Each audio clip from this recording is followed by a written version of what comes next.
शहर से दूर एक गांव में मीना अपने बूढ़े पिताजी के साथ रहती थी। मीना की माँ का बचपन में देहांत हो गया था। मीना का उसके बाबूजी के अलावा और कोई नहीं था।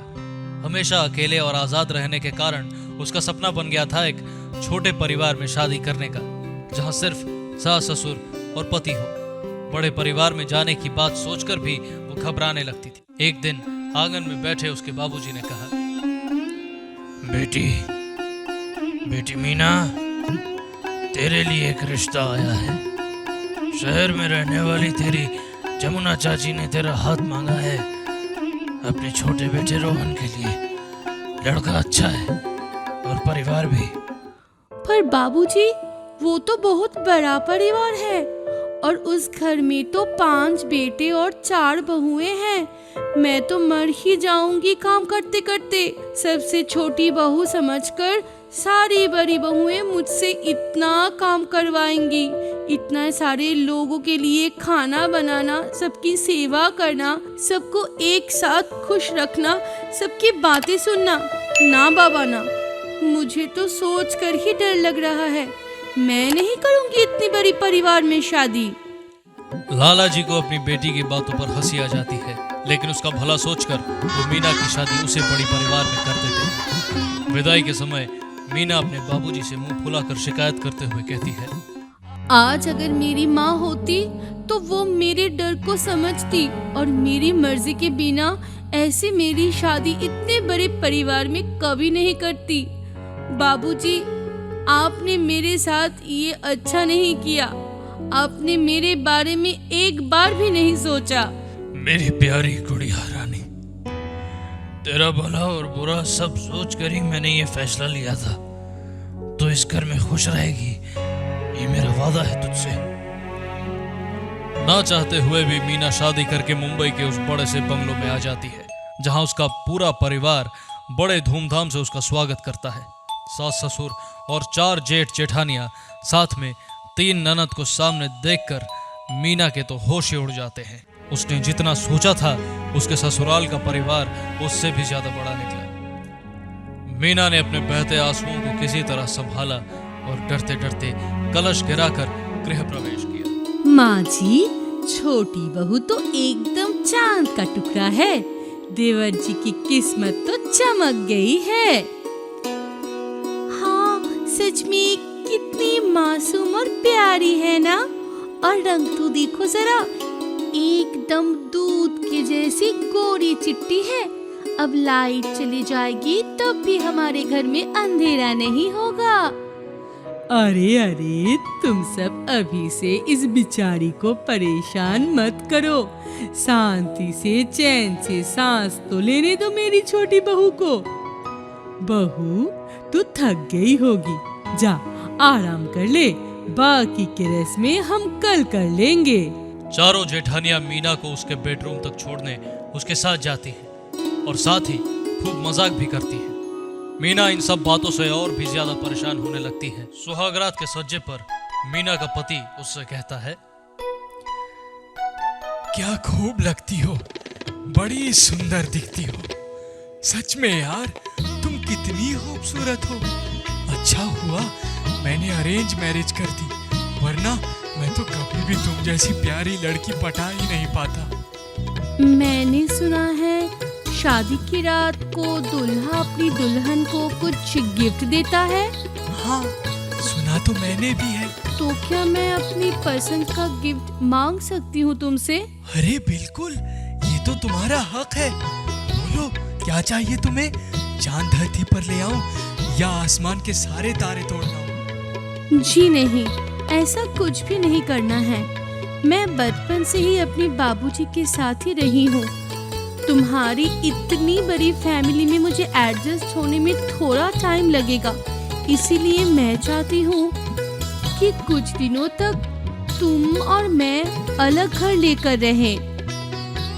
रोहन समझ जाता है कि मीना उसके बड़े परिवार को देखकर घबरा रही है, इसलिए उसने ऐसा कहा है। रोहन मीना का दिल रखने के लिए हाँ कर देता है। किसी तरह रात गुजर जाती है। दूसरी सुबह मीना की बड़ी जेठानी उसे आवाज लगाकर कहती है, छोटी देवरानी, अब उठ जाओ और जल्दी से तैयार होकर रसोई में आ जाओ। आज तुम्हारी पहली रसोई की रस्म है। तुम्हें अकेले ही पूरे परिवार के लिए स्वादिष्ट खाना पकाना है। मीना मन ही मन सोचती है, हे भगवान, मैं तो आज तक मैगी के अलावा कुछ भी नहीं बनाया। बाबूजी ही खाना बनाया करते थे मेरे लिए। अब मैं क्या करूं? चारों जेठानियां मीना को रसोई घर में लेकर जाती हैं और खाने में क्या क्या बनाना है ये सब उसे बताकर वहां से चली जाती है। मीना किसी तरह डरते हुए खाना बनाने की कोशिश करती है। आधा कच्चा आधा पक्का खाना तैयार करके वो काफी थक जाती है। फिर रोटी बनाते हुए उसके हाथ जल जाते हैं। वो रोते हुए अपने बेडरूम में चली जाती है। हे भगवान, अब सब लोग मेरे हाथ का बना बेस्वाद खाना खाकर मेरा मजाक बनाएंगे। मैं क्या करूं? बाबूजी ने कभी मुझे घर का कोई काम करने ही नहीं दिया और शादी के टाइम पे इतने बड़ी परिवार में शादी कर दी। ये किस गुनाह का सजा दी है बाबूजी ने मुझे? कुछ देर में ही टेबल पर खाने के लिए सभी लोग आ जाते। मीना बहू, अपने हाथों से सबको खाना परोस दो। सबको बड़ी भूख लगी है। देखे तो जरा छोटी बहू के हाथ में कितना स्वाद है आखिर। मीना डरते हुए खाना परोसती है। पूरा परिवार मिलकर मीना के हाथों से बनाया हुआ खाना खाते हैं। अरे वाह बहू, बड़ा स्वादिष्ट खाना बनाया है तुमने तो। मेरा तो दिल ही खुश हो गया खाकर। सच में बड़ा ही लजीज खाना बनाया है छोटी बहू ने। चलो, अब सुकून मिला। बाकी चारों बहू की तरह छोटी बहू के हाथ में भी स्वाद का जादू है। मीना को कुछ समझ नहीं आता कि आखिर ये चमत्कार हुआ कैसे, क्योंकि उसने तो जली हुई रोटी और बेस्वाद खाना बनाया था। पूरा परिवार मीना को उसकी पहली रसोई के लिए नेक देते हैं और सभी अपने अपने काम पर चले जाते हैं। मीना अपने बेडरूम में जाकर अपने पति को सारी बात बताती है। मैं सच कह रही हूँ। मैंने अच्छा खाना नहीं बनाया था। मुझे तो खाना बनाना ही नहीं आता है। फिर ये चमत्कार कैसे हुआ?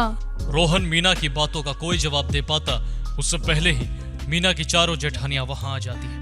अरे हमारी प्यारी छोटी बहू मीना रानी, ये कोई चमत्कार नहीं बल्कि परिवार का प्यार है, जो एक दूसरे की गलतियों को सुधार कर उसे अपने साथ जोड़े रखने की कोशिश करते हैं। क्या मतलब है दीदी आपका? मतलब ये है कि हम सब एक परिवार है और परिवार में गलतियों तो सबसे होती है, लेकिन हम सब मिलकर अपने प्यार और अपनेपन से उस गलती को सुधार कर परिवार को जोड़े रखने की पूरी कोशिश करते हैं। अब तुम्हें भी यही करना होगा। मीना, ज्यादा सोच मत। हमने तुझे खाना बनाते हुए देख लिया था और रोते हुए भी। इसीलिए तू जब अपने बेडरूम में रो रही थी तब हम सब मिलकर खाना बना लिए थे। मीना, तू हमारी छोटी बहन जैसी है। तुझे रोते हुए हम भला कैसे देख सकते हैं?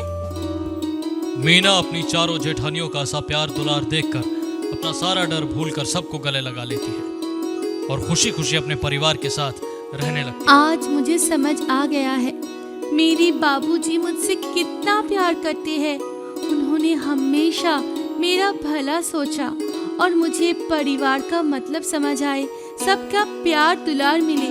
इसीलिए उन्होंने मेरे इनकार करने पर भी मेरी शादी इतनी बड़ी घर में कर दी।